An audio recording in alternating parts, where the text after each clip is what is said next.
నమస్కారం BTV news కి స్వాగతం. ముందుగా ముఖ్యాంశాలు.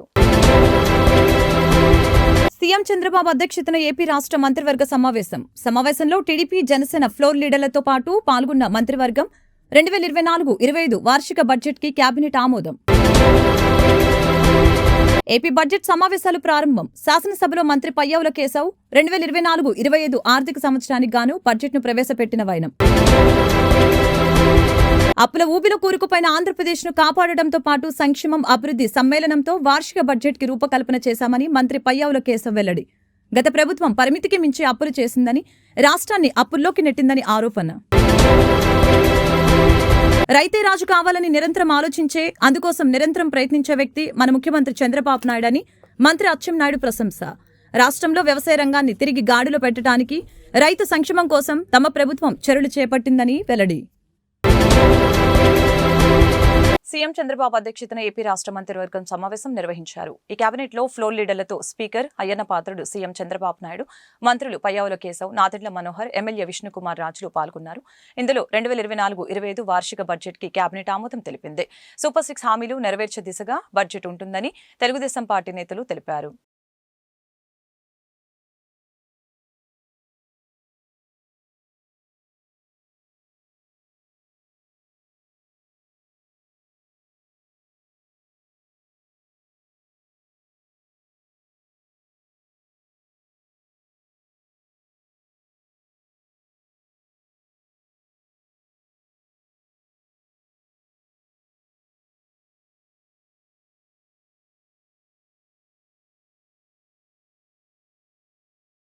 ఆంధ్రప్రదేశ్ బడ్జెట్ సమావేశాలు ప్రారంభమయ్యాయి. ఈ సమావేశాలకి వైసీపీ ఎమ్మెల్యేలు దూరంగా ఉన్నారు. అంతకుముందు ఏపీ బడ్జెట్ కి కేబినెట్ ఆమోదం తెలిపింది. శాసనసభలో మంత్రి పయ్యావుల కేశవ్ 2024-25 ఆర్థిక సంవత్సరానికి గాను బడ్జెట్ ను ప్రవేశపెడుతున్నారు. దాదాపు 2.9 లక్షల కోట్లతో బడ్జెట్ ని రూపొందించారు. అప్పుల ఊబిలో కూరుకుపోయిన ఆంధ్రప్రదేశ్ ని కాపాడడంతో పాటు సంక్షేమం అభివృద్ధి సమ్మేళనంతో వార్షిక బడ్జెట్ కి రూపకల్పన చేశామని మంత్రి పయ్యావుల కేశవ్ పేర్కొన్నారు. సోమవారం అసెంబ్లీలో బడ్జెట్ ప్రవేశపెట్టి మంత్రి మాట్లాడారు. గత ప్రభుత్వం పరిమితికి మించి అప్పులు చేసిందని, రాష్ట్రాన్ని అప్పుల్లోకి నెట్టిందని ఆరోపించారు. రాబోయే 5 ఏళ్ల ఆదాయాన్ని తగ్గించిందని చెప్పారు. గత ప్రభుత్వం అనుసరించిన లోపాభూయిష్టమైన విధానాల కారణంగా రాష్ట్రంలో అభివృద్ధి కుంటుపడిందని ఆరోపించారు. ఈ నేపథ్యంలో రాష్ట్రంలో సంక్షేమం అభివృద్ధి సమ్మేళనంగా 2024-25 వార్షిక బడ్జెట్ ని ప్రవేశపెడుతున్నట్లు తెలిపారు. 2024-25 ఆర్థిక సంవత్సరానికి గాను మన రాష్ట్ర వార్షిక బడ్జెట్ ను మీ అనుమతితో గౌరవ సభ ముందు ఉంచుతున్నాను అధ్యక్ష. ఈ రోజు నేను ప్రవేశపెడుతున్న బడ్జెట్ ప్రతిపాదనల ప్రాముఖ్యత అంకెలకు మించినది. మన రాష్ట్రాన్ని కాపాడాలని అపూర్వమైన తీర్పునిచ్చిన ప్రజల సంకల్పానికి ఇది ప్రతిబింబం. ప్రభుత్వం ఏర్పడిన వెంటనే గత ప్రభుత్వ దుష్పరిపాలన వలన మన రాష్ట్రానికి జరిగిన నష్టాన్ని ప్రజలకు తెలియజేయడం మా ప్రభుత్వ నైతిక కర్తవ్యం. మా ప్రభుత్వం వెలువరించిన 7 శ్వేతపత్రాల ద్వారా ఇది జరిగింది. సమిష్టి అవగాహనకు అవసరమైన అంశాలపై బహిరంగ చర్చను ప్రోత్సహించడం, రాష్ట్ర పునర్నిర్మాణ ప్రక్రియలో మద్దతు కూడగట్టడం వీటి ఉద్దేశం.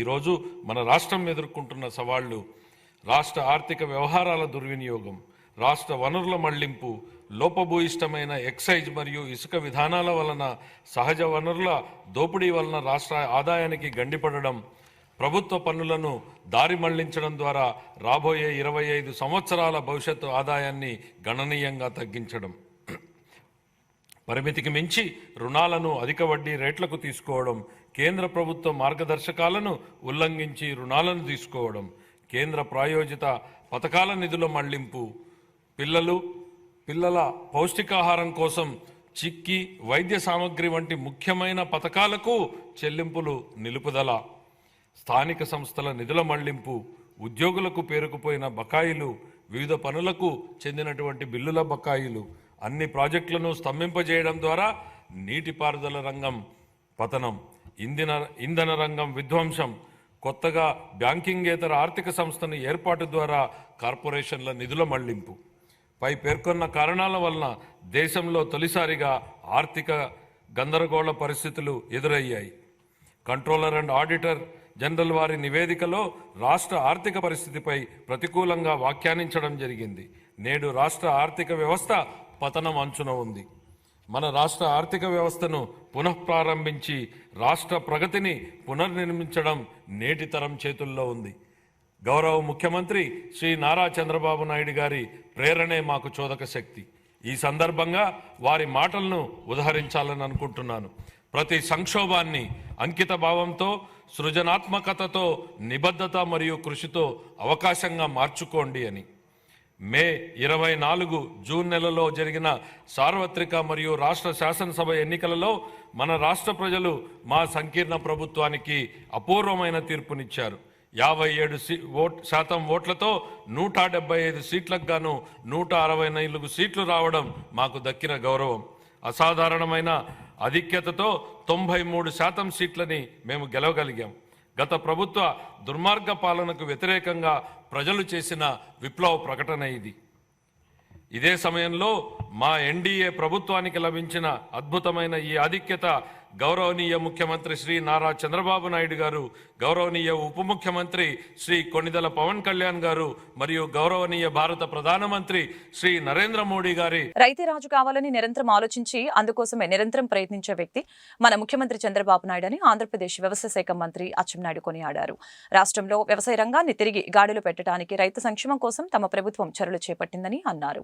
ఆరుగాలం ఇంటిల్లిపాది శ్రమించి ప్రపంచానికి అన్నం పెడుతున్న రైతన్నకి మనసా వాచా కర్మన శిరస్సు వంచి పాదాభివందనం తెలియజేస్తున్నాను అంటూ ఆంధ్రప్రదేశ్ వ్యవసాయ శాఖ మంత్రి అచ్చెన్నాయుడు అసెంబ్లీలో పేర్కొన్నారు. 43,402 కోట్లలో వ్యవసాయ బడ్జెట్ ని అసెంబ్లీలో ప్రవేశపెట్టి మంత్రి మాట్లాడారు. ముందుగా రైతులపై ప్రముఖ కవి గుర్రంజాషువా రాసిన కవితను మంత్రి చదివి వినిపించారు. రైతులకి ఈ పరిస్థితి మారాలని, రైతే రాజు కావాలని నిరంతరం ఆలోచించే, అందుకోసమే నిరంతరం ప్రయత్నించే వ్యక్తి మన ముఖ్యమంత్రి చంద్రబాబు నాయుడని ఈ సందర్భంగా తెలిపారు. రాష్ట్రంలో వ్యవసాయ రంగాన్ని తిరిగి గాడిలో పెట్టడానికి రైతు సంక్షేమం కోసం తమ ప్రభుత్వం చర్యలు చేపట్టిందని చెప్పారు. ఇందులో భాగంగా వ్యవసాయ బడ్జెట్లో ప్రకృతి వ్యవసాయానికి, సాంకేతికతకి ప్రాధాన్యం కల్పించామని అన్నారు. రిమోట్ సెన్సింగ్ సాంకేతికత ఉపయోగించే భూసార పరీక్షను చేపట్టనున్నట్లు తెలిపారు మంత్రి. ప్రాథమిక పరపతి సంఘాల ద్వారా రాయితీపై ఎరువుల పంపిణీ చేపట్టామని మంత్రి అన్నారు. అగ్రి సలహాల పోర్టల్, దీని ద్వారా రైతులు పండించిన పంట యొక్క చీడపీడల గురించి, వాతావరణంలోని మార్పులకు అనుగుణంగా రైతులు తీసుకోవలసిన చర్యలను వారి సెల్ ఫోన్లకి సందేశం రూపంలో పంపబడుతున్నాయి. ఈ పోర్టల్ ద్వారా 45 లక్షల మంది రైతులు లబ్ధి పొందుతున్నారు.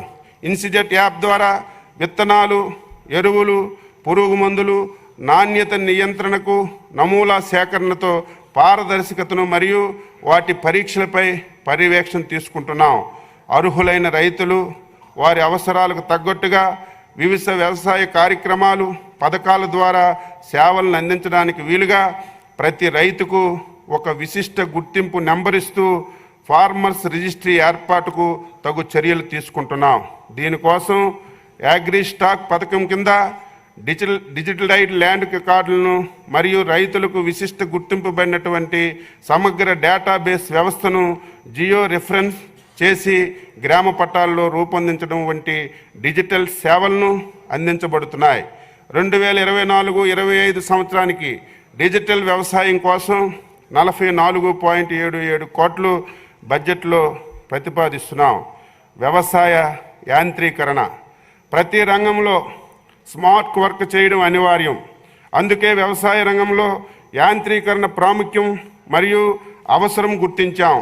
కూలీల లభ్యత తగ్గడం, వ్యవసాయం పెరగడం వంటి విషయాలను దృష్టిలో ఉంచుకొని ఈ ప్రభుత్వం మొదటి నుంచి యాంత్రీకరణకు ప్రాధాన్యత ఇస్తుంది.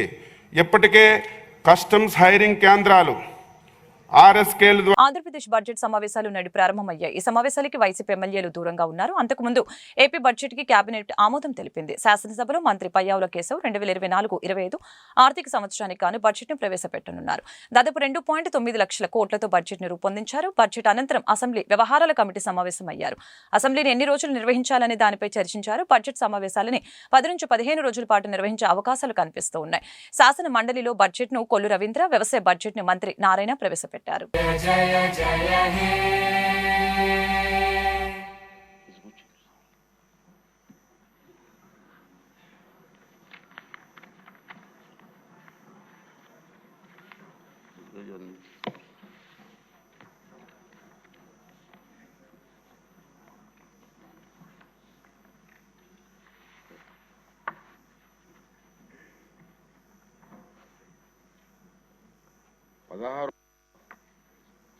శాసనసభ రెండో సమావేశం ఇచ్చేసినటువంటి గౌరవ సభ్యులందరికీ కూడా నా నమస్కారం తెలియజేస్తున్నానండి.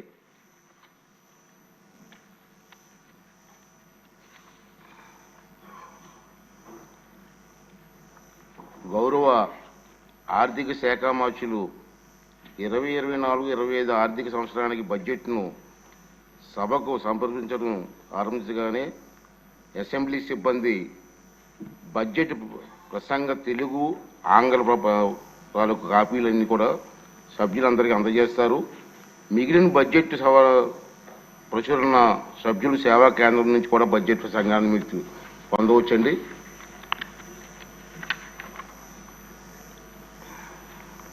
పరమ పవిత్రంగా భక్తి శ్రద్ధలతో నియమ నిష్టలతో ఆచరించే భవానీ దీక్షల సేకరణ కార్యక్రమం ఎంతో వైభవంగా ప్రారంభమైంది. ఇంద్రకీలాద్రిపై ఉన్న శ్రీ దుర్గా మల్లేశ్వర స్వామి వాళ్ళ దేవస్థానం ఆధ్వర్యంలో భవానీ దీక్షల సేకరణ విరమణ మహోత్సవాలకు సంబంధించిన విశేష సంఖ్యలో వచ్చే భక్తుల కోసం ఆలయ అధికారులు విస్తృత ఏర్పాట్లు చేస్తున్నారు. దీక్షల విరమణ స్వీకరణతో పాటు కలశ జ్యోతులు, పౌర్ణమి సందర్భంగా నిర్వహించే ఇతర కార్యక్రమాల కోసం అధికారులు విస్తృత ఏర్పాట్లు చేశారు. విజయవాడలోని ఇంద్రకీలాద్రిపై వేంచేసి ఉన్న శ్రీ దుర్గా మల్లేశ్వర స్వామి దేవస్థానం ఆధ్వర్యంలో ప్రతి ఏటా నిర్వహించే భవానీ దీక్షల స్వీకరణ మహోత్సవం సోమవారం ఆలయ మహామండపం 6వ అంతస్తులో ప్రారంభించారు. సోమవారం నుంచి 15వ తేదీ వరకు మండల దీక్షాధారణ కార్యక్రమాన్ని నిర్వహించనున్నారు. ముందుగా ఆలయంలోని గణపతి పూజ కార్యక్రమం అనంతరం ఉత్సవ విగ్రహాలని ఊరేగింపుగా 6వ అంతస్తులోని మండపం వద్దకు తీసుకుని వచ్చే ప్రత్యేక పూజా కార్యక్రమాలని నిర్వహించడం జరిగింది. ఆలయ ఈవో కెఎస్ రామారావు ఆధ్వర్యంలో ఆలయ వైదిక కమిటీ నేతృత్వంలో భక్తి శ్రద్ధలతో శాస్త్రోక్తంగా పూజా కార్యక్రమాలని నిర్వహించారు.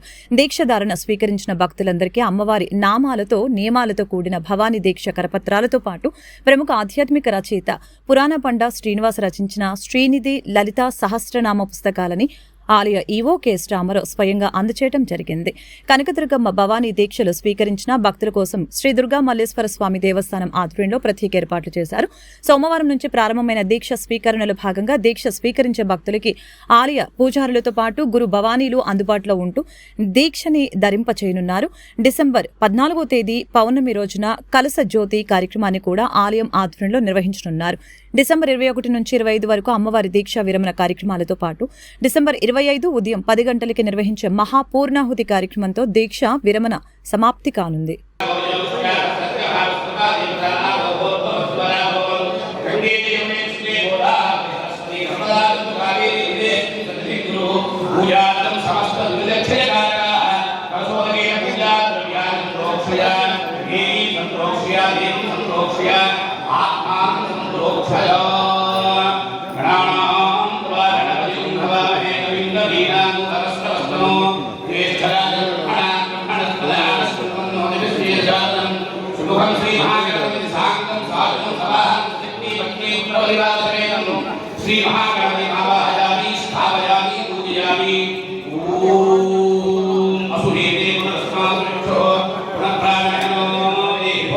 శ్రీ దుర్గామల్లేశ్వర స్వామి వారి దేవస్థానంలో ఈ రోజు నుంచి 40 రోజుల పాటు ఈ మండల దీక్షల్ని ప్రారంభించడం జరిగింది. ఈ రోజున మాలాధారణతోటి ఈ యొక్క దీక్ష కార్యక్రమాన్ని ప్రారంభించడం జరిగింది. ఈ రోజు నుంచి 5 రోజుల పాటు అనగా కార్తీక పూర్ణిమ వరకు కూడా ఈ యొక్క మండల దీక్ష ధారణ అంతా కూడా చేసుకోవడానికి అవకాశం ఉంది. ఇట్లాగే మనకి అర్ధమండల దీక్ష డిసెంబర్ 1వ తారీఖు నుంచి 5వ తారీఖు వరకు అర్ధమండల దీక్ష, అలాగే దీక్షా విరమణలు డిసెంబర్ 21 నుంచి 25 వరకు దీక్షా విరమణలు ఉంటాయి. 14వ తారీఖు నాడు డిసెంబర్ 14వ తారీఖు నాడు కలశ జ్యోతులు ఉంటాయి. శివరామకృష్ణ క్షేత్రం నుంచి కూడా ఇక్కడ సత్యనారాయణపురం నుంచి బయలుదేరి ఊరేగింపుగా అందరూ ఈ యొక్క క్షేత్రానికి చేరుకుంటారు. అదేవిధంగా ఈ మాలాధారణలో చేసే ప్రతి భక్తుడు కూడా ఈ మండల దీక్ష ఇక్కడ కార్యక్రమంలో ప్రతి భక్తుడికి పాల్గొనే ప్రతి భక్తుడు కూడా ఇక్కడి నుంచి దురలవాట్లు మానేసి అంతా కూడా సుఖశాంతులతో ఉండటం కోసం అనేది ఈ యొక్క దీనికి మూలం. ఈ దీక్ష అనే దానికి అర్థం అది. అట్లాంటిది ప్రతి భక్తుడు కూడా అర్థం చేసుకొని అమ్మవారి అనుగ్రహంతో వాళ్ళ కుటుంబాలన్నీ కూడా సుఖశాంతులతో ఉండాలంటే దురలవాట్లు మానేసి ఈ దీక్షని ప్రారంభం చేసి 40 రోజుల పాటు కఠిన దీక్షగా చేసి ఉదయం లేచి స్నానం చేసి చల్లనీటి స్నానం చేసి తర్వాత ఒంటిపూట భోజనం అట్లాగే కింద పడుకోవటం అనేది అంటే చాప వేసుకుని పడుకోవచ్చు. అదేవిధంగా ఉదయం 3 పూట్ల ఉదయం మధ్యాహ్నం సాయంత్రం 3 పూట్ల అర్చన చేయటం ఇవన్నీ కూడా దీంట్లో కఠిన దీక్షలు ఈ దీక్షలో భాగంగా ఉంటాయి. ఇట్లాంటివన్నీ కూడా నిర్వర్తించి తర్వాత దగ్గరలో ఉన్న అమ్మవారి ఆలయంలో దర్శనం చేసుకోవటం, ప్రతిరోజు కూడా అమ్మవారిని దర్శించుకోవటం, అట్లా ఈ రకమైన దీక్షలో ఇవన్నీ చేయగలిగితే వాళ్ళకి ఈ 40 రోజుల్లో ఎటువంటి ఇబ్బందులు కలగకుండా అమ్మవారి అనుగ్రహం పూర్తిగా ఉంటుంది. అట్లాగే దీక్ష అయిపోయిన తర్వాత కూడా ఈ దురలవాట్లు పోకుండా ఉండటం కోసమే ఈ చేసేది. 40 రోజులు వదిలేసి తర్వాత మన 41వ రోజున కూడా ఆ దురలవాట్లు పోకుండా ఉంటే ఈ దీక్ష ఫలించినట్టు అవుతుంది. నాయకత్వ సామర్థ్యం ఉన్న విద్యావంతుడు మౌలానా అబుల్ కలాం ఆజాద్ అని కేంద్ర విద్యాశాఖ మంత్రిగా ఆయన చేసిన సేవలు మరవరానివని వక్తలు కొనియాడారు. మైనార్టీల సంక్షేమానికి కేంద్రం రాష్ట్రంలోని ఎన్డీఏ ప్రభుత్వం కట్టుబడి ఉందని వెల్లడించారు. రాష్ట్ర మైనార్టీ సంక్షేమ శాఖ ఆధ్వర్యంలో సోమవారం క్షేత్రీయ కళాక్షేత్రంలో మైనార్టీ వెల్ఫేర్ డే కార్యక్రమాన్ని నిర్వహించడం జరిగింది. కార్యక్రమంలో రాష్ట్ర మైనార్టీ సంక్షేమ శాఖ మంత్రి మహమ్మద్ ఫరూక్, ఆరోగ్య శాఖ మంత్రి సత్యకుమార్ యాదవ్, గుంటూరు తూర్పు ఎమ్మెల్యే నజీర్ అహ్మద్, మదనపల్లి నియోజకవర్గ ఎమ్మెల్యే షాజహాన్, తిరువూరు నియోజకవర్గ ఎమ్మెల్యే కొలికపూడి శ్రీనివాసరావు, ముస్లిం మైనార్టీ పెద్దలు పాల్గొన్నారు. మౌలానా అబుల్ కలాం ఆజాద్ని స్ఫూర్తిగా తీసుకుని ఆయన అడుగుచాడలో నడవాల్సిన అవసరం ఉందని తెలియజేశారు. మైనార్టీలకి ప్రత్యేకంగా అందిస్తున్న సంక్షేమ ఫలాలని అందిపుచ్చుకొని ముస్లిం విద్యార్థులు విద్యావంతులు కావాలని చెప్పారు. తద్వారా దేశానికి మంచి పేరు తేవాలని అన్నారు. అనంతరం ముస్లిం విద్యావేత్తలని, టీచర్లను ఘనంగా సన్మానించారు. నీ చేతి పనుల మీద వారికి అధికారం ఇచ్చి ఉన్నావు. గొర్రెలన్నిటినీ, ఎడ్లనన్నిటినీ, అడవి మృగములను, ఆకాశ పక్షులను, సముద్ర మత్స్యములను, సముద్ర మార్గములలో సంచరించి వాటిని అన్నిటినీ వాని పాదముల క్రింద నీవు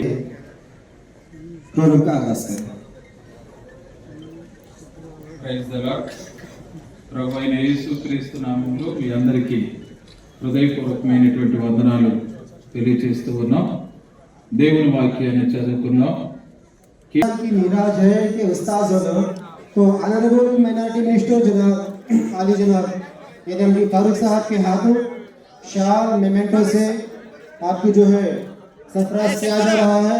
जोरदार तालियों के साथ, पूरे खलूस के साथ आप हमारे दादी पेश कीजिए. इसमें वो काफ़ी है और बहुत सारे कायदीन जो भी स्पीकर्स थे उन लोग भी मौलाना अब्दुल कलाम आज़ाद साहब के बारे में बोले.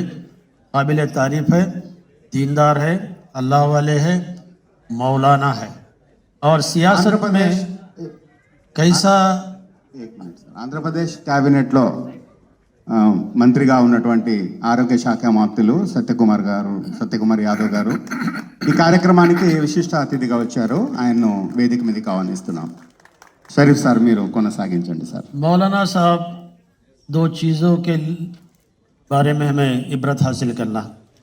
एक अल्लाह वाले हैं, आखिरत पहचाने से वाले हैं और आखिरत का ज़िंदगी अल्लाह से डरने वाला किसी से भी नहीं डरता. तो उन्होंने एक एग्जाम्पलरी పొలిటీషియన్ बन के ఈరోజు ఈ కార్యక్రమం ఎంత చక్కగా ఏర్పాటు చేసి గతంలో కూడా అనేక సందర్భాల్లో మైనారిటీ దివస్ పేరుతో రంగవైభవంగా కార్యక్రమాలు చేస్తున్నటువంటి పరిస్థితులు ఉన్నాయి. కానీ ఈరోజు భిన్నంగా మౌలానా అబ్దుల్ కలాం ఆజాద్ ఆయన జన్మదినాన్ని పురస్కరించుకొని నిజమైనటువంటి మైనారిటీల సంక్షేమం గురించి ఆలోచించేటువంటి ప్రభుత్వంలో ఈ కార్యక్రమం జరగడం చాలా సంతోషమైనటువంటి విషయం. ముఖ్యంగా మనందరం కూడా చూస్తూ ఉన్నాం. గడిచినటువంటి 150 రోజుల్లోనే మన ఈ కూటమి ప్రభుత్వం ఏర్పడ్డ తర్వాత మైనారిటీల ఆశయాలను, వారికి అవసరమైనటువంటి అన్ని సంక్షేమ కార్యక్రమాల మీద ఈరోజు గౌరవ ముఖ్యమంత్రి గారితో పాటు మంత్రివర్యులు, అలాగే వేదిక మీద ఉన్నటువంటి షరీఫ్ గారు, ప్రతి ఒక్కరు కూడా మైనారిటీలకు ఏదో విధంగా ఏది చేస్తే మంచిదో దాని మీద దృష్టి పెట్టినటువంటి పరిస్థితులు మనందరం కూడా గమనిస్తూ ఉన్నాం. ఆనాడు మౌలానా అబ్దుల్ కలాం ఆజాద్ గారు ఒక ముస్లింగా ఆయనకి ఇచ్చినటువంటి అవకాశాన్ని ఏ విధంగా అయితే సద్వినియోగం చేసుకొని భారతదేశ ఔన్నతి కోసం భారతదేశంలో ఒక ముస్లింలకు ప్రాముఖ్యత ఇచ్చినటువంటి వ్యక్తిత్వం మౌలానా అబ్దుల్ కలాం ఆజాద్ గారిది. ముఖ్యంగా అప్పుడు స్వాతంత్రం పోరాటంతో పాటు స్వాతంత్రం వచ్చిన తర్వాత కూడా ప్రభుత్వంలో ఉండి తను ఎవరు ఆలోచించినటువంటి విధంగా ఐఐటీస్ దగ్గర నుండి, ఎన్సీఆర్టీ దగ్గర నుంచి, అలాగే విద్య ప్రతి ఒక్కరి హక్కు అని భావించేటువంటి విధంగా 14 సంవత్సరాలు సుదీర్ఘ కాలం పాటు విద్యాశాఖ మంత్రిగా కొనసాగి భారతదేశ విద్యా వ్యవస్థానికి ఒక మూల స్తంభం. काबिल तारीफ है आज अब्दुल कलाम आज़ाद के बारे में. अबू कलाम आज़ाद और अब्दुल कलाम आज़ाद. अब्दुल कलाम आज़ाद जितने अबू कलाम जितने फेमस है, अब्दुल कलाम जितने फेमस है. अब ये मैं ज़्यादा उसके बारे में बहस नहीं करना चाह रहा हूँ. 2-3 डिमांड्स बोले डिमांड के बारे में, क्योंकि फ़याल शुक्ली साहब डैश पे बहुत से चीज़ें पूछे मेरे को ये सब, क्योंकि गुलिस्ता हुकूमत में तो कुछ भी नहीं हुआ. सत्यप्रसाद यादव साहब बात करते बोले गए बार हुकूमत हर साल 200 करोड़, 300 करोड़, 500 करोड़, 600 करोड़ दी नेशनल गवर्नमेंट। सही इस्तेमाल ही नहीं करे नो। जगन गवर्नमेंट में जितना पैसा आया उतना पैसा सब बर्बाद कर दिया, पूरा लेके नवरत्नाथ को दे दिए। आखिरी में देखे हमें 645 करोड़ से मैचिंग ग्रांट 40% स्टेट गवर्नमेंट देना, 60% गवर्नमेंट ऑफ इंडिया देना। वो 40% पैसे दे के वितरण करके वो भी नवरत्नाथ को दे दिए। हमारी बहबूदी के लिए क्या भी नहीं दिए। मैं 1980 से 1990 तक 18 से लेके 19 तक कम से कम मैं 2-3 साल 300 करोड़ तो दिया रहा हूँ मस्जिदों तामीर के लिए, शादी खानों के लिए, कब्रस्तान ईदगाहों के लिए। एक पैसा भी नहीं रिलीज हुआ, नॉट इवन सिंगल रुपये रिलीज नहीं करी हुकूमत। हो कहीं को नहीं हुकूमत कहीं करी, पैसे दिए ना भाई। अब हम तेलुगुदेशम पार्टी नहीं आने के बाद हमारी हालत क्या थी, मैं पहले जब से मैं वही पूछ रहा हूँ, काइंडली सजेशन दो। अब शाहजहां बोले मकबूल की प्रॉपर्टी बेकार है, हमारे लोग पूला बेचते हैं, మెకానిక్ కామా కడితే క్లుప్తంగా ముగించమని కూడా చెప్పారు. ఆంధ్రప్రదేశ్ మైనారిటీ సంక్షేమ శాఖ మంత్రులు పెద్దలు ఫరూక్ గారు, శాసన మండలి మాజీ సభాధ్యక్షులు పెద్దలు షరీఫ్ గారు, శాసనసభలో నా సహచర శాసన సభ్యులు శ్రీ షాజహాన్ బాషా గారు, నసీర్ గారు, కొల్కుపూడి శ్రీనివాసరావు గారు, వేదిక మీద ఉన్న ఇతర పెద్దలకి ఇవాళ జాతీయ విద్యా దినోత్సవం, మైనార్టీ సంక్షేమ దినోత్సవం సందర్భంగా ఈ సమావేశానికి విచ్చేసిన Muslim, Christian, Sikh, Buddhist, Parsi minority సోదరులందరికీ కూడా చేతులెత్తి నమస్కరిస్తున్నాను. ఒక నాయకుడి జన్మదినాన్ని ఒక జాతీయ కార్యక్రమంగా నిర్వహించుకుంటున్నామంటే మొదటి అంశం ఆ నాయకుడు చాలా గొప్పవాడు. రెండో అంశం ఆ నాయకుడి గొప్పతనాన్ని ఈ దేశం గుర్తించటం.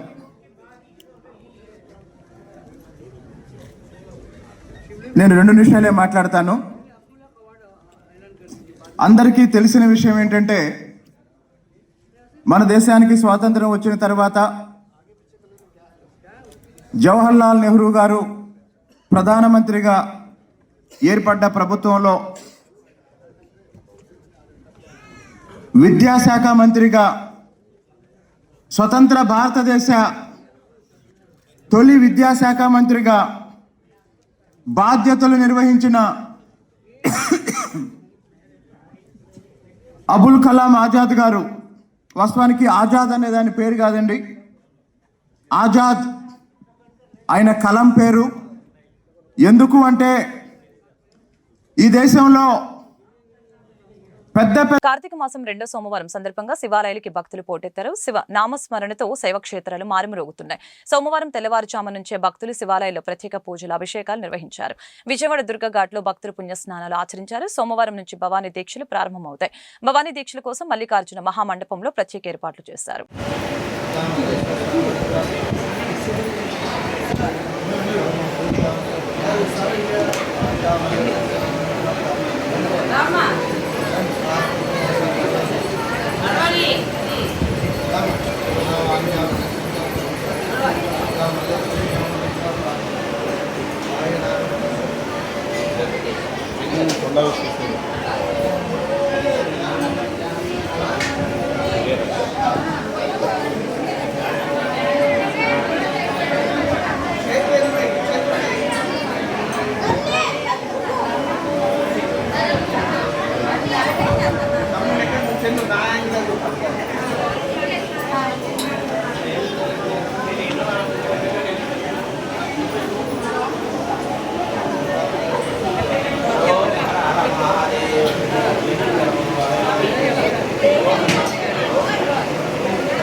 మొదటి కేంద్ర విద్యాశాఖ మంత్రిగా దేశానికి మౌలానా అబుల్ కలాం ఆజాద్ చేసిన సేవలు మరవరానివని, అందుకే భారత ప్రభుత్వం భారతరత్న అవార్డుతో ఘనంగా సత్కరించిందని మాజీ ఎమ్మెల్యే వెల్లంపల్లి శ్రీనివాసరావు పేర్కొన్నారు. తమ నాయకుడు వైఎస్ జగన్మోహన్ రెడ్డి ఆయన బాటలో నడిచి అనేక కార్యక్రమాలను నిర్వహించారని వెల్లడించారు. మౌలానా అబుల్ కలాం ఆజాద్ 137వ జయంతిని పురస్కరించుకుని పశ్చిమ వైసీపీ కార్యాలయంలో ఆయన చిత్రపటానికి పుష్పాంజలి ఘటించి ఘనంగా నివాళులర్పించారు. ఈ కార్యక్రమంలో వైసీపీ పశ్చిమ నియోజకవర్గ ఇన్ఛార్జి వెల్లంపల్లి శ్రీనివాసరావు, నగర మేయర్ రాయన భాగ్యలక్ష్మి పాల్గొన్నారు. తమ నాయకుడు జగన్మోహన్ రెడ్డి ఆయన బాటలో నడిచి అనేక సంక్షేమ కార్యక్రమాలు నిర్వహించారని ఈ సందర్భంగా తెలిపారు. మౌలానా అబుల్ కలాం ఆజాద్ ఆశయాల సాధన కోసం ప్రతి ఒక్కరూ కృషి చేయాలని చెప్పారు. నగర మేయర్ భాగ్యలక్ష్మి మాట్లాడుతూ మౌలానా అబుల్ కలాం ఆజాద్ సాధన కోసం వైసీపీ ప్రభుత్వంలో రాష్ట్రంలోని విద్యా విధానంలో గణనీయమైన మార్పులు తీసుకువచ్చిందని చెప్పారు. ఈ కార్యక్రమంలో వైసీపీ నాయకులు, కార్పొరేటర్లు తదితరులు పాల్గొన్నారు.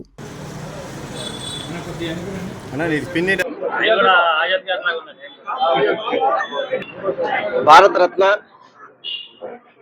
మన భారతదేశానికి ప్రథమ విద్యాశాఖ మంత్రిగా జవహర్లాల్ నెహ్రూ గారి యొక్క కేబినెట్ లో మంత్రిగా పనిచేసిన వ్యక్తి అబుల్ కలాం ఆజాద్ గారి యొక్క జయంతి సందర్భంగా విజయవాడ వైఎస్ఆర్సీపీ పశ్చిమ నియోజకవర్గ కార్యాలయంలో వారికి ఘనంగా నివాళులర్పించడం జరిగింది.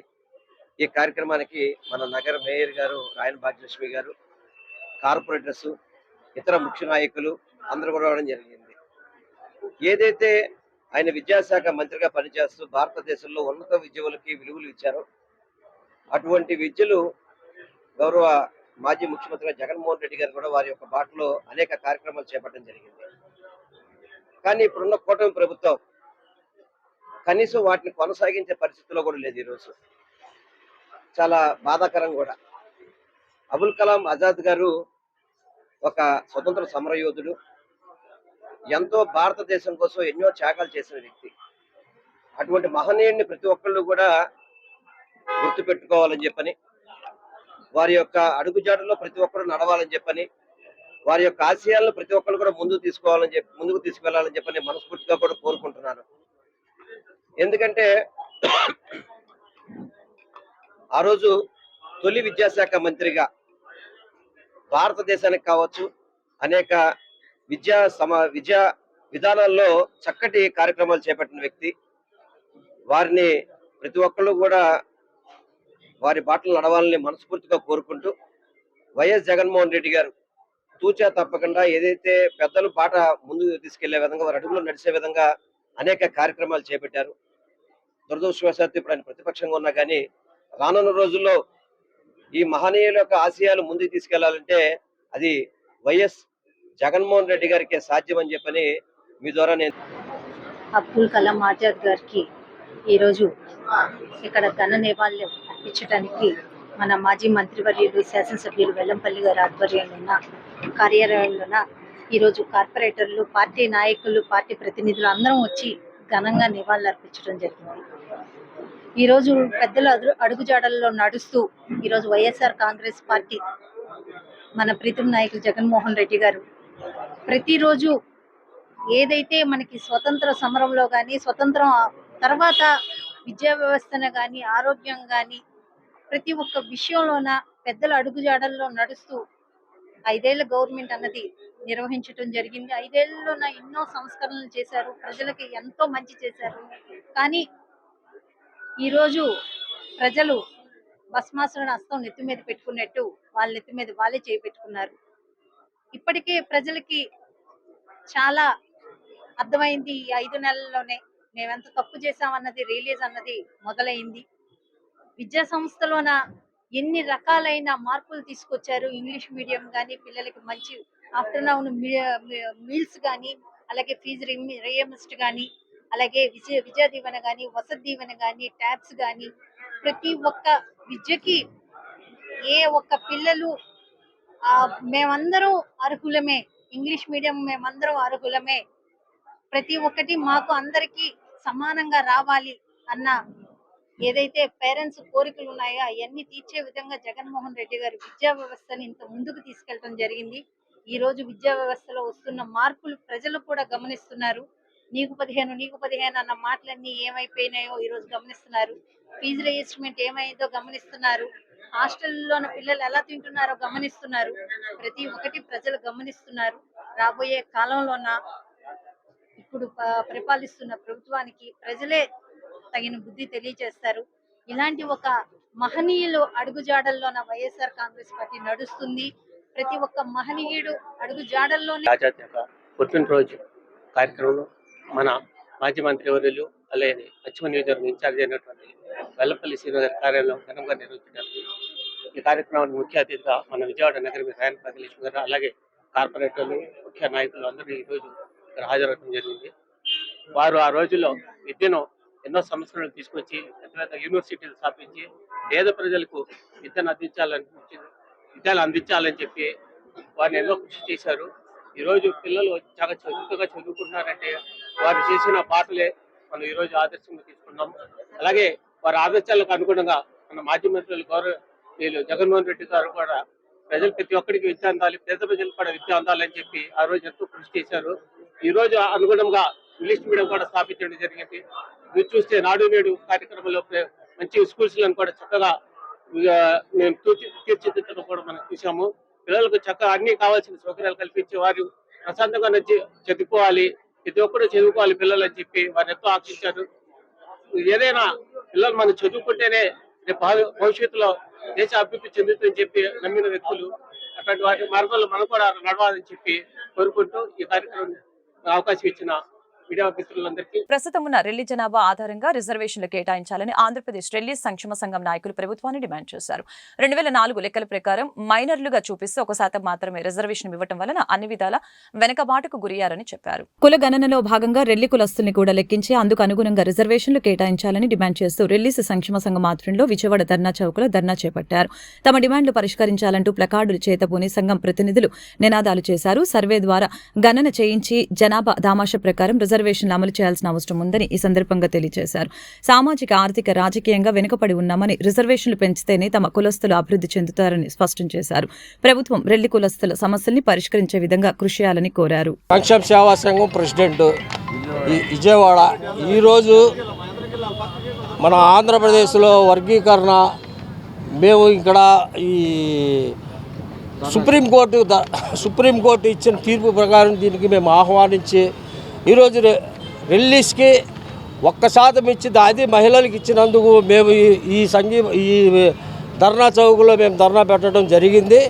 ఇదేంటంటే ఈ సందర్భంగా మేము ఈ మహిళలకి కాకుండా జనరల్ చేయమని, ఇంకొకటి ఏంటంటే కుల గణాంకాలు ఆంధ్రప్రదేశ్లో ఇది 1,74,000 మంది మేము ఉన్నాము, రెల్లీస్ ఉన్నారనేది ఆ ప్రకారంగా ఇది జరిగింది. ఇప్పుడేమో 19 లక్షలు మేము మా క్యాస్ట్ పరంగా మేము తీస్తే 19 లక్షలు మనం జనాభా ఆంధ్రప్రదేశ్లో ఉన్నాము. అదే మన డిమాండ్ గవర్నమెంట్కి.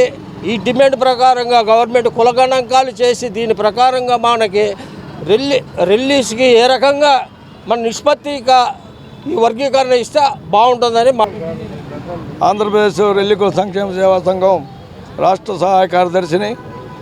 గత 30 సంవత్సరాల నుంచి ఉద్యమం నడుస్తున్నప్పటికి కూడా మాకు గతంలో 2004 వరకు అమలు జరిగినటువంటి రిజర్వేషన్లో ఆ ఫలాల్లో మహిళలుగా కేటాయించి 1% చూపిస్తూ మాకు అన్యాయం జరిగింది. ఇప్పుడు ఆ రోజు నుంచి ఈ రోజు వరకు కూడా మేము అన్యాయానికి గురవుతూనే ఉన్నాము. ఈ రోజున సుప్రీంకోర్టు వారు ఇచ్చినటువంటి ధర్మాసనం తీర్పుని మేము స్వాగతిస్తున్నాము. ఈ ధర్మాసనం తీర్పులో మళ్ళీ మాకు అన్యాయం జరిగిద్దేమో అనే భయంతో మేము ఇక్కడ ఈ నిరాదీక్ష చేసి మా యొక్క నిరసనని ప్రభుత్వం దృష్టికి తీసుకెళ్తాని కోసం రిజర్వేషన్ శాతాన్ని పెంచమని అడుగుతున్నాము. అలాగే రిజర్వేషన్ శాతం పెంచేంతవరకు ఈ ఉద్యోగ నియామకాలు ఆపాలని, అలాగే మా రెల్లి కులస్తుల జనాభాని లెక్కల ప్రకారం ఇప్పుడు ప్రజెంట్ లెక్కల ప్రకారము కులగణన చేసి మా రిజర్వేషన్ శాతాన్ని అమలుపరచమని ప్రభుత్వాన్ని మేము వేడుకుంటున్నాము. అలాగే ఇప్పుడు ప్రభుత్వం కల్పించినటువంటి ఈ యొక్క కార్పొరేషన్లో చైర్మన్ పదవుల్లో కానీ వీటిలో కానీ మా రిలీజ్కి అవకాశం కల్పించలేదు. అలాగే ప్రశ్నిస్తానంటూ రాజకీయాలకు వచ్చిన పవన్ కళ్యాణ్ అధికారుల్ని ప్రశ్నిస్తే కేసులు పెడతాను అనే స్థాయికి రావడానికి కారణం ఏంటని ఆమ్ ఆద్మీ పార్టీ నాయకులు నేతి మహేశ్వరరావు ప్రశ్నించారు. అధికారులు ప్రజలు కట్టే పన్నులతో జీతాలు తీసుకుంటున్నారని, అలాంటప్పుడు ప్రశ్నించే హక్కు ఉంటుందా లేదా అని నిలదీశారు. విజయవాడ ప్రెస్ క్లబ్లో మీడియాతో మాట్లాడిన ఆయన అధికార యంత్రాంగం చట్టబద్ధంగా వ్యవహరించాల్సిన అవసరం ఉందని ఈ సందర్భంగా తెలిపారు. లేని పక్షంలో ప్రజల పక్షాన పోరాడేందుకు ఆమ్ ఆద్మీ పార్టీ సిద్ధంగా ఉందని చెప్పారు. అని ఎర్రకడ్డ వేసుకొని వచ్చిన పవన్ కళ్యాణ్ అధికారులు ప్రశ్నిస్తే కేసు పెడతా అన్న స్థాయికి దిగజారిపోయే పరిస్థితి అనుకోవాలి. అంటే ఇక్కడ పైన మనం చూస్తే ఇంకా రెడ్ చొక్కా వేసుకొని అంటే కమ్యూనిజం సింబల్ అది, అంటే విప్లవానికి సింబల్ అది. అక్కడి నుంచి ఈ మధ్య సనాతన ధర్మాన్ని కాపాడే దగ్గరికి వెళ్ళిపోయాడంటే బీజేపీ ఎంతలా ఇతన్ని కంట్రోల్ చేస్తుందనేది మనకి అర్థమవుతుంది అనుకోవాలి. ఇక్కడ నేను అడుగుతా ఉంది, ప్రశ్నిస్తానని వచ్చినోడివి ప్రశ్నిస్తే ఎందుకు మళ్ళీ కేసు పెడతావు? ఏ విధంగా కేసు పెడతావు? ఐఏఎస్ ఐపీఎస్ అధికారులు ఉన్న దేవుళ్ళ రాజ్యాంగబద్ధంగా పనిచేయాలా లేదా నీ పార్టీ ప్రకారం పనిచేయాలా?